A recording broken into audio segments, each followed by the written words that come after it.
On va parler d'un thème important aujourd'hui. Nous parlerons sur la restauration. Notre thème, c'est la restauration. Nous sommes dans Joël 2, le verset 21 à 32. Notre thème, c'est la restauration. Joël 2, 21 à 32. On dit, terre, ne crains pas. Terre, ne crains pas, sois dans l'allégresse. Et réjouis-toi, car l'Éternel fait des grandes choses. Bête de champ, ne crains pas, car le plaine du désert reverdiront, car les arbres porteront leurs fruits. Le figue et la vigne donneront leurs richesses. Et vous, enfants de Sion, soyez dans l'allégresse et réjouissez-vous à l'Éternel votre Dieu, car il vous donnera la pluie à son temps. Il vous enverra la pluie de la première et de l'arrière-saison comme d'autres fois.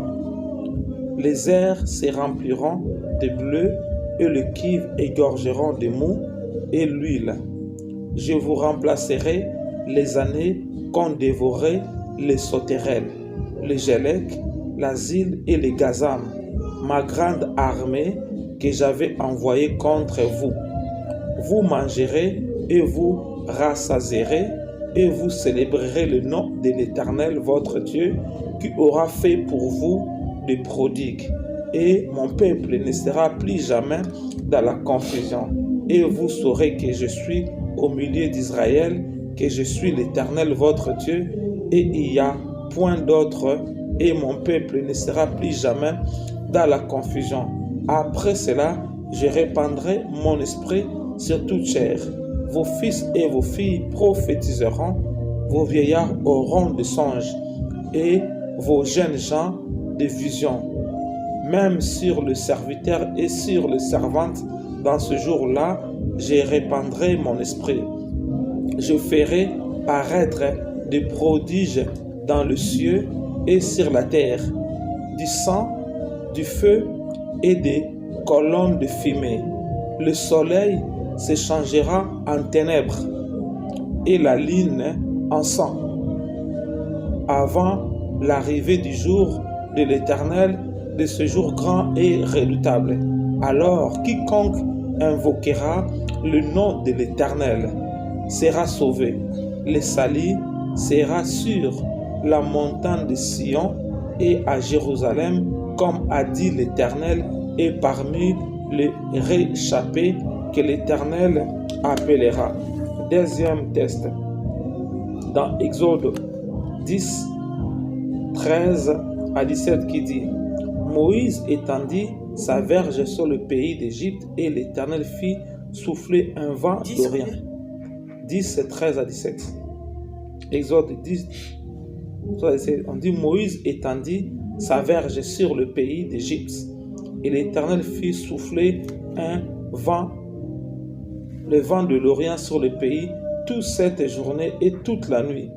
Quand se fit le matin, le vent de l'Orient avait emporté les sauterelles.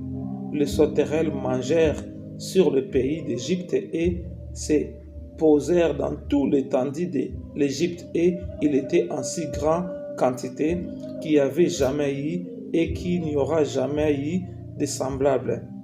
Elle couvrit la surface de la terre. La terre fit dans l'obscurité. Elle dévora tout l'herbe de la terre et tous les fruits des arbres et tout ce que la grêle avait laissé, et il ne restait aucun verdure aux arbres ni à l'herbe des champs dans tout le pays d'Égypte.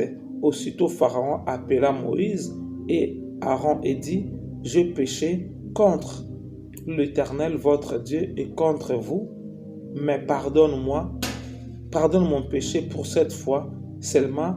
Prie l'Éternel votre Dieu afin qu'il s'éloigne de moi encore cette plaie.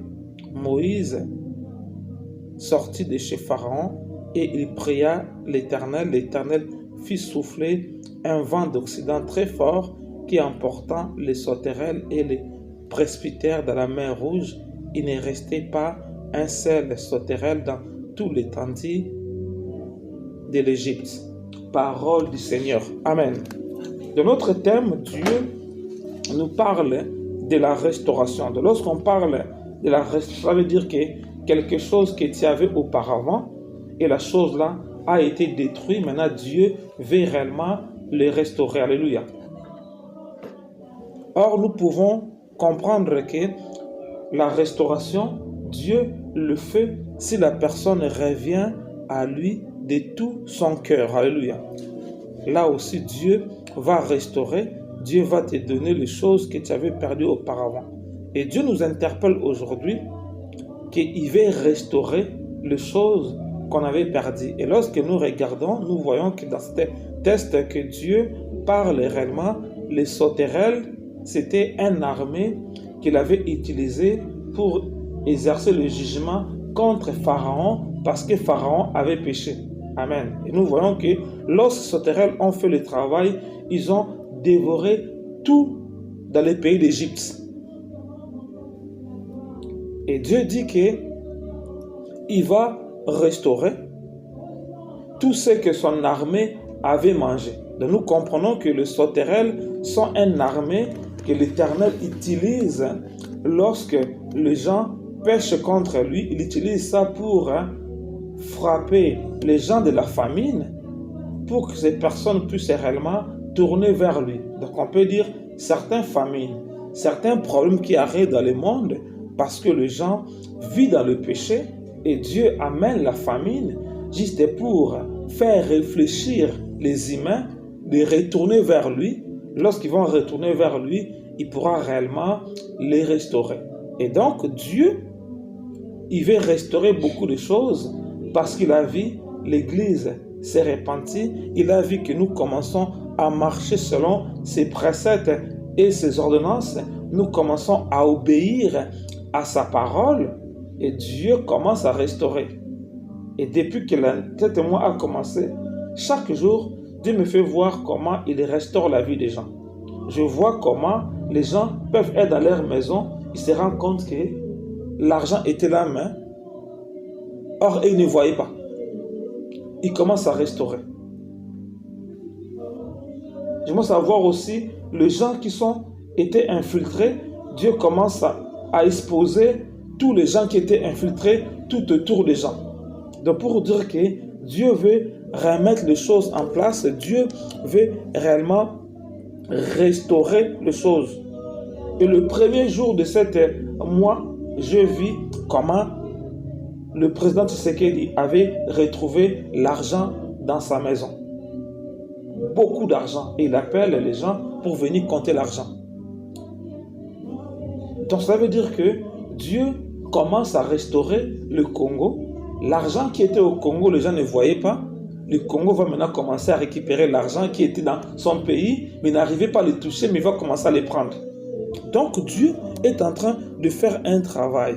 Moi je crois par rapport à la succession de la prière qu'on avait fait dimanche, qu'on avait dit si on se répand, Dieu nous donnera toutes ces choses-là. Et le peuple de Dieu se répand. C'est pour ça que Dieu nous donne cette test réellement de Joël 2 pour nous dire que terre, ne crains pas, soyez dans l'allégresse et réjouis-toi, car l'Éternel fait des grandes choses. Donc Dieu parle à la terre, que la terre, lorsque la terre ne produit pas aussi, la terre est triste parce que Dieu ordonne à la terre de produire les choses. La terre est là pour produire la verdure, pour permettre à l'homme réellement de manger.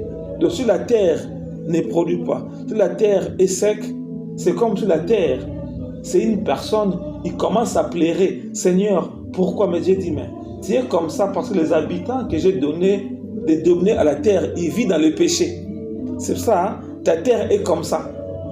Mais lorsque ces personnes-là vont revenir à moi, la terre pourra reproduire. Alléluia.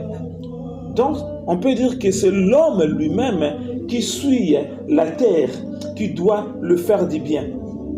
L'homme peut le suivre comment? En versant le sang, en tuant d'autres humains, lorsque la terre boit le sang de d'autres humains, ces sangs-là vont commencer à crier vengeance et la terre ne pourra plus reproduire. Il dit, bêtes de champ, ne craignez pas, car les plaines du désert reverdiront, car les arbres porteront des fruits, le figue et le vigne donnera leurs richesses. Donc ici, il parle aux animaux aussi, lorsque la terre ne produit pas, les animaux, ils vont dire comment on va manger. Tout ça parce que l'être humain commet le péché. La terre est condamnée. Même les animaux qui n'ont pas commis le péché, ils commencent à avoir des problèmes. Maintenant, Dieu dit aux animaux, ne craignez pas, les hommes se sont repentis. Donc la terre donnera de la verdure. Les arbres fruitiers donnera des fruits. Donc vous aussi, vous allez manger. Donc nous comprenons que Dieu, il parle aux animaux. Les animaux pleurent devant Dieu lorsqu'ils voient les humains sont dans le péché, parce que c'est comme si nous détruisons la terre et automatiquement, ils vont subir le sort. Parce que les humains sont dans le péché, ils vont subir la famine. Donc si maintenant les humains comprennent que à travers le péché, ils peuvent condamner les animaux, je crois que les humains vont réfléchir très bien. Ils vont dire non, je ne dois plus faire le péché parce que les animaux, j'aime les animaux. Les animaux aujourd'hui, ils souffrent.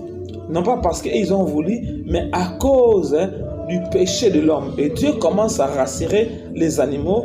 Il rassure, il dit aussi les arbres porteront leurs fruits. Alléluia. Il dit encore, et vous enfants de Sion, soyez de l'allégresse et réjouissez-vous à l'Éternel votre Dieu, car il vous donnera la pluie à son temps. Dieu dit encore aux hommes, réjouissez-vous, vous enfants de Sion. Donc on dit, vous les personnes qui se sont repenties, vous les personnes qui sont avec moi, réjouissez-vous à l'Éternel votre Dieu, car il vous donnera la pluie à son temps. Il vous enverra la pluie de la première et de la arrière-saison comme autrefois. Donc Dieu reprogramme les choses comme il était autrefois. Dieu te dit, la manière dont Dieu te faisait du bien, rentre dans le passé. Vois ce qu'il faisait pour toi. Il va encore le faire. Dieu dit, rentre dans ton passé. Vois à l'époque où je marchais avec toi, comment je faisais des choses, comment les gens étaient bien avec toi. Je vais encore le faire. Amen. Et il dit, l'air se rempliront de blé et le cuivre égorgeront de mou et l'huile. Je vous remplacerai les années qu'ont dévoré la sauterelle, la gélèque, la zyme et les gazam, ma grande armée que j'avais envoyée contre vous. Amen. On a vu là-bas que Dieu a dit, cette armée, lorsqu'il a envoyé cette armée-là, c'est cette armée-là qui a dévasté tout ce qui se trouvait en Égypte. Parce que Pharaon ne reconnaissait pas Dieu en tant que le Tout-Puissant. Dieu l'a frappé de cela et Dieu dit que mon armée avait fait le travail dans votre maison, dans votre famille, dans votre pays, mais comme maintenant vous êtes revenus à moi, je vais vous redonner tout ce que mon armée avait dévoré. Toutes les années que mon armée avait dévoré.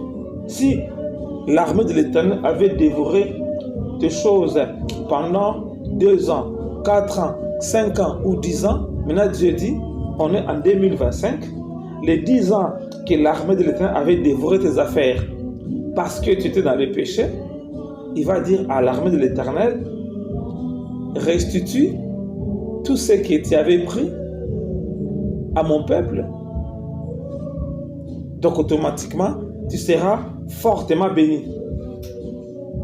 Parce qu'ici, on ne voit pas que les démons qui n'ont pas combattu, mais c'est Dieu qui combat l'homme et il prend tes bénédictions, il confisque ça. Ce n'est pas un démon qui confisque. C'est Dieu qui prend ce qui est à toi, il les garde quelque part parce que toi tu n'as pas bien marché, mais lorsque tu retournes à lui, il va dire tout ce que son armée avait pris, il va te le récompenser. Amen. Nous avons vu comment cette armée a fait du mal à Pharaon et Pharaon pouvait pleurer.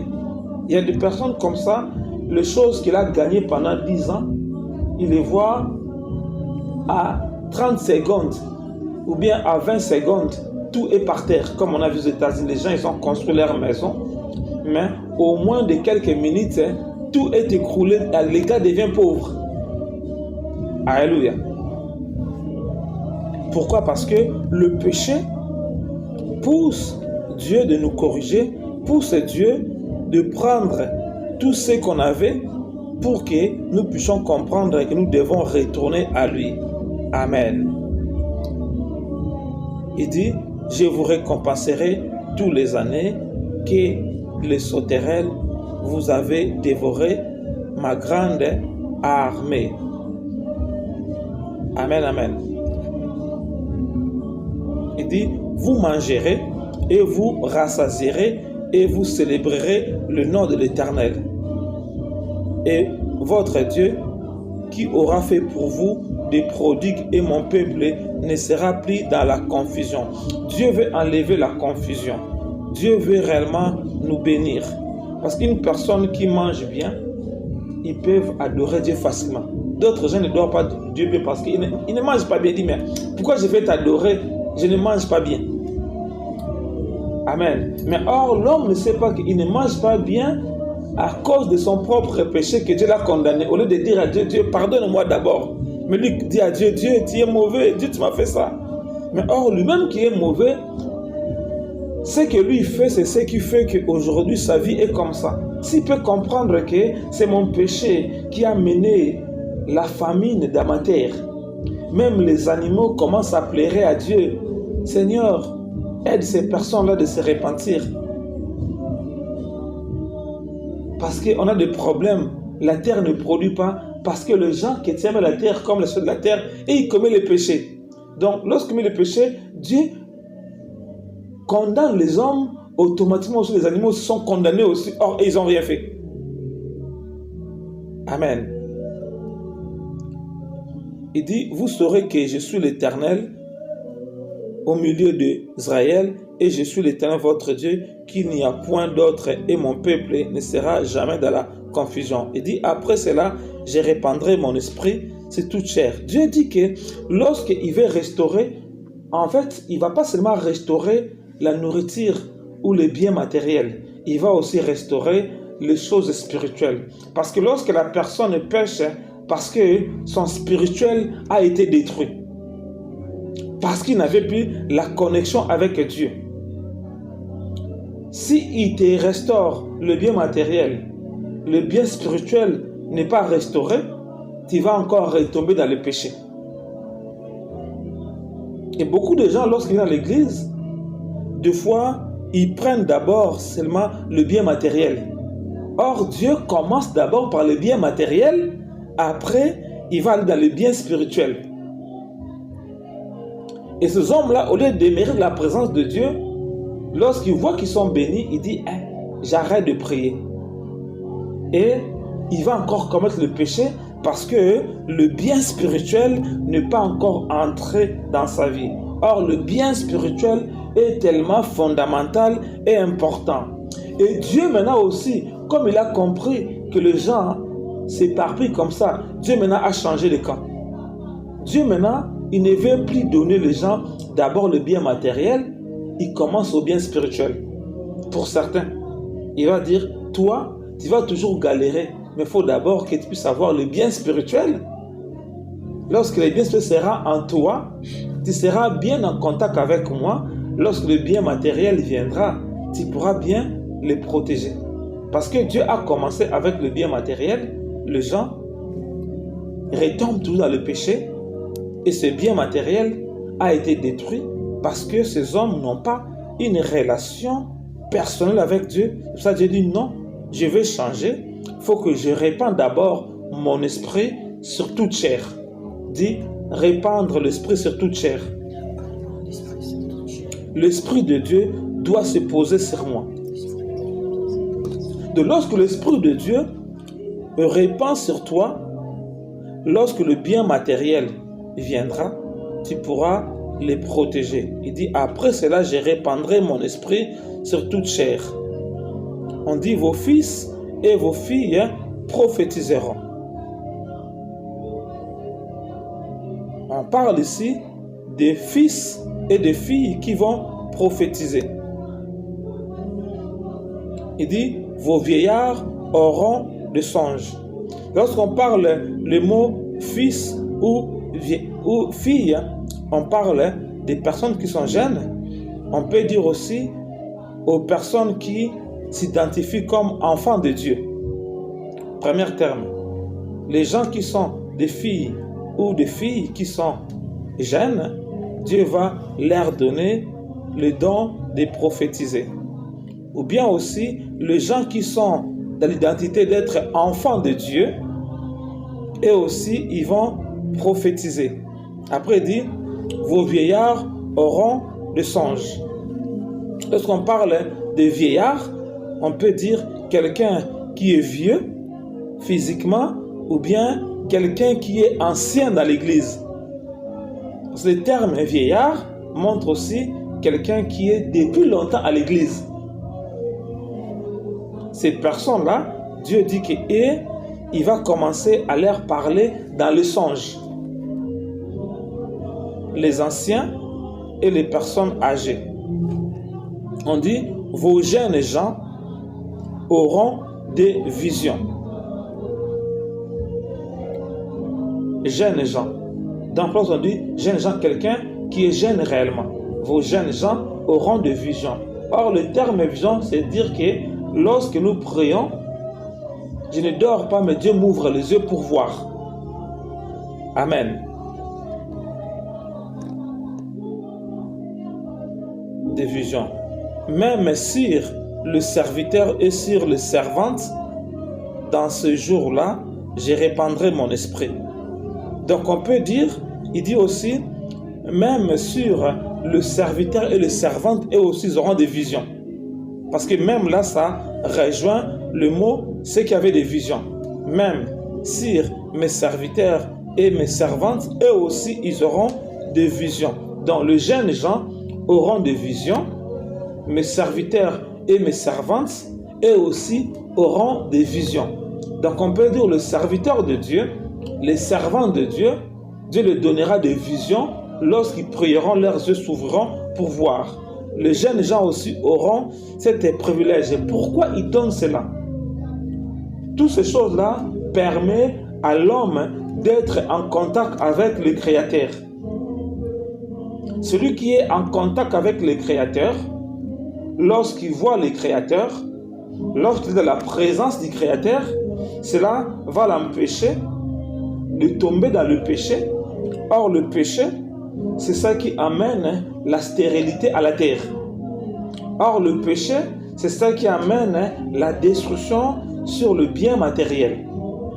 C'est ça, Dieu veut que réellement ces catégories de ces personnes puissent avoir ces capacités de voir Dieu, d'écouter Dieu, de parler avec Dieu, pour qu'à travers cela, que ce peuple ne puisse plus retomber dans le péché, pour que la grande armée de l'Éternel ne puisse pas travailler contre eux. Parce que l'armée de l'Éternel doit travailler avec nous, non pas contre nous, parce qu'on a vu que cette armée a travaillé avec Moïse pour combattre les gens qui combattaient Moïse. Mais si nous voyons, cette armée a combattu contre le peuple de Dieu. Dieu dit, si tu obéis à ma parole, je serai l'adversaire de l'adversaire. Si tu n'obéis pas à ma parole, moi je serai ton adversaire. Je vais te combattre. Maintenant, qui pourra se tenir devant Dieu? Parce que nous avons vu Pharaon a pleuré comme un enfant lorsque les sauterelles ont tout mangé. Amen.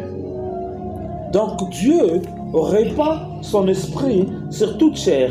Dieu répand son esprit sur nous pour que l'esprit de Dieu nous empêche à tomber dans le péché. Parce que Dieu dit que celui qui est né de Dieu ne pêche pas. parce qu'il est né de Dieu et il domine sur le péché. Alléluia.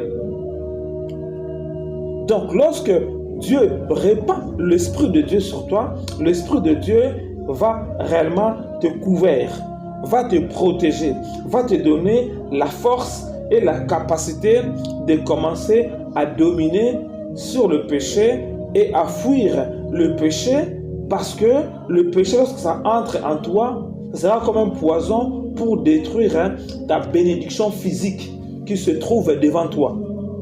Amen. C'est pour ça qu'il faut que l'Esprit de Dieu doit se répandre sur toi. C'est pour cela aussi l'homme doit aimer d'être avec l'Esprit de Dieu, parce que l'Esprit de Dieu, c'est lui qui va le permettre de garder la bénédiction matérielle que Dieu le donne. Parce que lorsque l'Esprit de Dieu quitte la personne commence à commettre le péché, l'armée de l'Éternel entre aussi en marche pour détruire. Amen, amen. Il dit, je ferai paraître des prodigues dans le ciel et sur la terre, du sang, du feu et des colonnes de fumée. Le soleil se changera en ténèbres et la lune en sang, avant l'arrivée du jour de l'Éternel, de ce jour grand et terrible. Donc Dieu dit, les astres ne vont plus coopérer avec l'ennemi, parce que toi, comme tu te répands, tous les astres vont s'aligner pour coopérer avec toi, pour te faire du bien, mais les astres vont commencer à combattre les gens qui te combattent. Parce que Dieu a placé toutes ces choses pour le bien de l'homme. Comme l'homme marche maintenant dans les voies de Dieu, l'homme ne tombe pas dans le péché, l'homme se réconcilie avec Dieu. Dieu ordonne à la terre de commencer à produire. Dieu ordonne aux arbres de commencer à donner le fruit pour que les êtres humains mangent, les animaux aussi mangent. Ils ordonnent aussi aux astres de commencer à éclairer les hommes, parce que les hommes sont bien. Amen. De même, lorsque le sorcier essaiera de coopérer avec les astres ne vont plus coopérer avec eux. Ils vont laisser les enchantements, ça ne va pas marcher parce que ils ne voient aucun péché en toi. Ils seront derrière toi. Alléluia. Et il dit, alors quiconque invoquera le nom de l'Éternel sera sauvé. Parce que des fois, on peut dire au nom de Jésus, mais on voit les démons continuer à avancer. On dit, mais ce nom est tellement puissant. Mais comment les démons avancent? Mais parce que le péché est en toi, le nom là n'a pas la puissance. Le nom de Jésus est puissant pour seulement les personnes qui se sont sanctifiées, pour les personnes qui ne marchent pas dans le péché. Lorsqu'il dira le nom de Jésus sera puissant. Amen. On a vu nous faire voir comment ces hommes, ils ont dit, nous te disons au nom de Jésus, ils déclarent, ces hommes leur disent, nous on connaît Pierre, on connaît Paul, on connaît aussi Jésus, toi on te connaît pas, on les a frappés. Ces hommes, les démons les ont frappés parce qu'ils n'ont pas vu Dieu en eux, ils ont vu le péché en eux. Alléluia. Donc, lorsqu'on se répand, lorsque Dieu restaure, il va restaurer la puissance qui se cache dans le nom de Jésus. Lorsque tu diras le nom de Jésus-Christ, le nom de Jésus-Christ va te protéger. Le nom de Jésus-Christ sera une forteresse pour toi. Le nom de Jésus-Christ va commencer à faire trembler la terre. Le nom de Jésus-Christ va commencer à détruire les choses. Pourquoi? Parce que tu vis dans la sanctification. Parce que tu marches avec Dieu. On dit, le salut sera sur la montagne de Sion et à Jérusalem, comme m'a dit l'Éternel, parmi les réchappés que l'Éternel appellera. Donc Dieu parle de mots réchappés. Les gens qui devaient être détruits, mais comme ils ont connu qu'ils doivent revenir à Dieu, Dieu maintenant met une sécurité extraordinaire dans leur vie. Pourquoi? Parce que le temps de la restauration est arrivé. Le temps de la restauration va seulement agir pour les personnes qui reviennent de tout leur cœur à Dieu, qui acceptent réellement de se repentir. Dieu pourra le restaurer. Donc si la restauration n'arrive pas à être dans ta vie, tu dois regarder, est-ce qu'il n'y a pas un péché? Est-ce que réellement je me suis repenti sincèrement? Est-ce que réellement j'ai tout abandonné? Lorsque je prie, je vois que le nom de Jésus, le démon continue à venir devant moi. Est-ce que réellement il n'y a pas un péché caché à moi? Parce que Dieu dit que quiconque invoquera le nom de l'Éternel sera sauvé. Même la mort viendra devant ta porte, la mort va fuir. Alors Dieu m'avait dit, cette 5e mois sera un mois qui va faire les dégâts. Mais comme toi tu t'es repenti, tout ce que l'ennemi voulait faire 7 mois, l'ennemi, il n'arrive pas à le faire. Parce qu'il avait un agenda qu'il savait qu'il allait faire. Mais lorsqu'il arrive dans ta maison, il voit dans ta porte, on a écrit, la paix du Seigneur couvre cette maison. Il dit, on avait dit la maison où je devais entrer, on avait écrit la mort.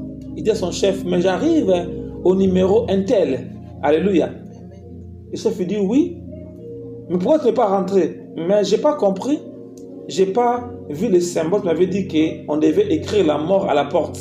Mais lorsque j'arrive, je vois la paix du Seigneur est dans cette maison. Quiconque osera de détruire la paix, la mort sera son partage. Et j'ai essayé de toucher, j'étais injecté à 5 km. Lorsque j'ai touché la porte, il dit, mais non. Mais attends. Je vais vérifier dans mon ordinateur. Il vérifie, il dit, mais c'est ça. Mais je vois aussi le truc a changé. Bon, comme il a changé, il retourne. Tu ne peux plus le faire de choses. Alléluia. Pourquoi? Parce que cette personne-là se repentit. Cette personne-là s'est repentie et Dieu veut la restaurer.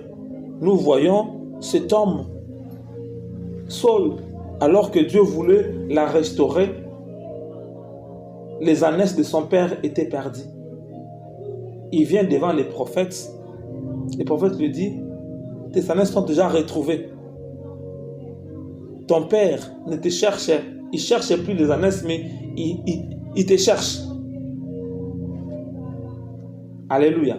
Et la Bible déclare, on a oint Saoul comme roi parce que le temps de la restauration était arrivé pour lui, parce que lui, au lieu de chercher dehors, lui, il a franchi la maison de l'homme de Dieu. Donc, il est rentré dans le territoire de Dieu.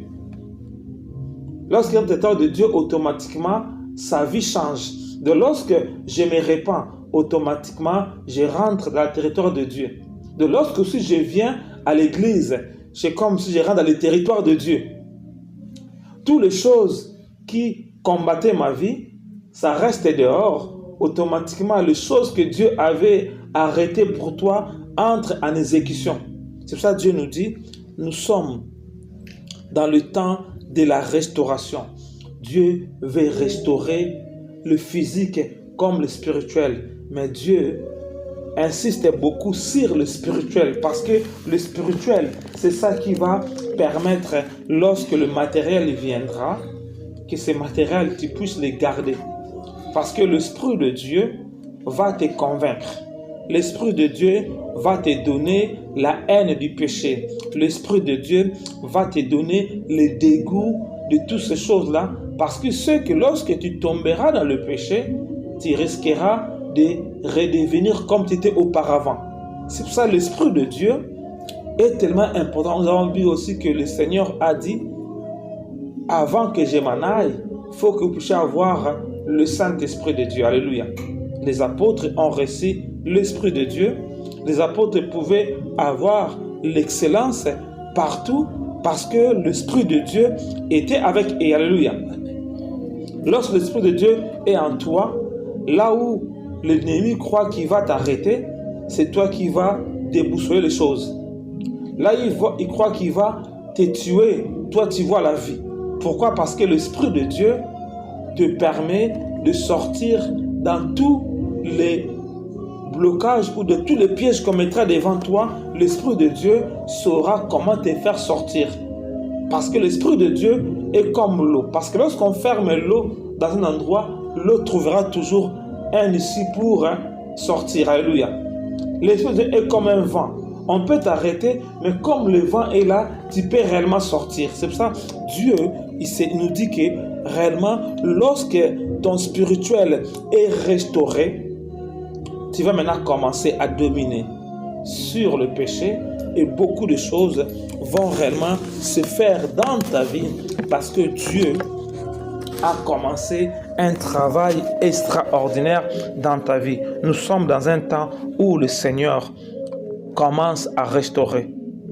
Ne vois pas ce que tu vois physiquement, mais vois ce que Dieu t'a fait voir en vision.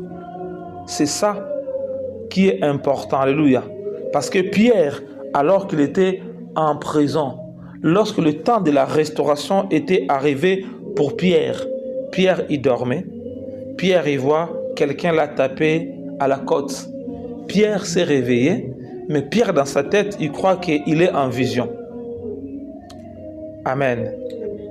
Et l'ange dit à Pierre, porte ton sandale, mets ta ceinture, mets ton manteau. Et ils commençaient à sortir. Ils ont vu la première porte, ils sont sortis. Deuxième porte et la grande porte, ils sont sortis.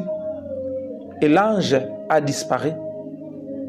Et Pierre, il voit réellement qu'il était un obtombile. Les gens qui dorment, mais ils se sont réveillés, leur corps marche.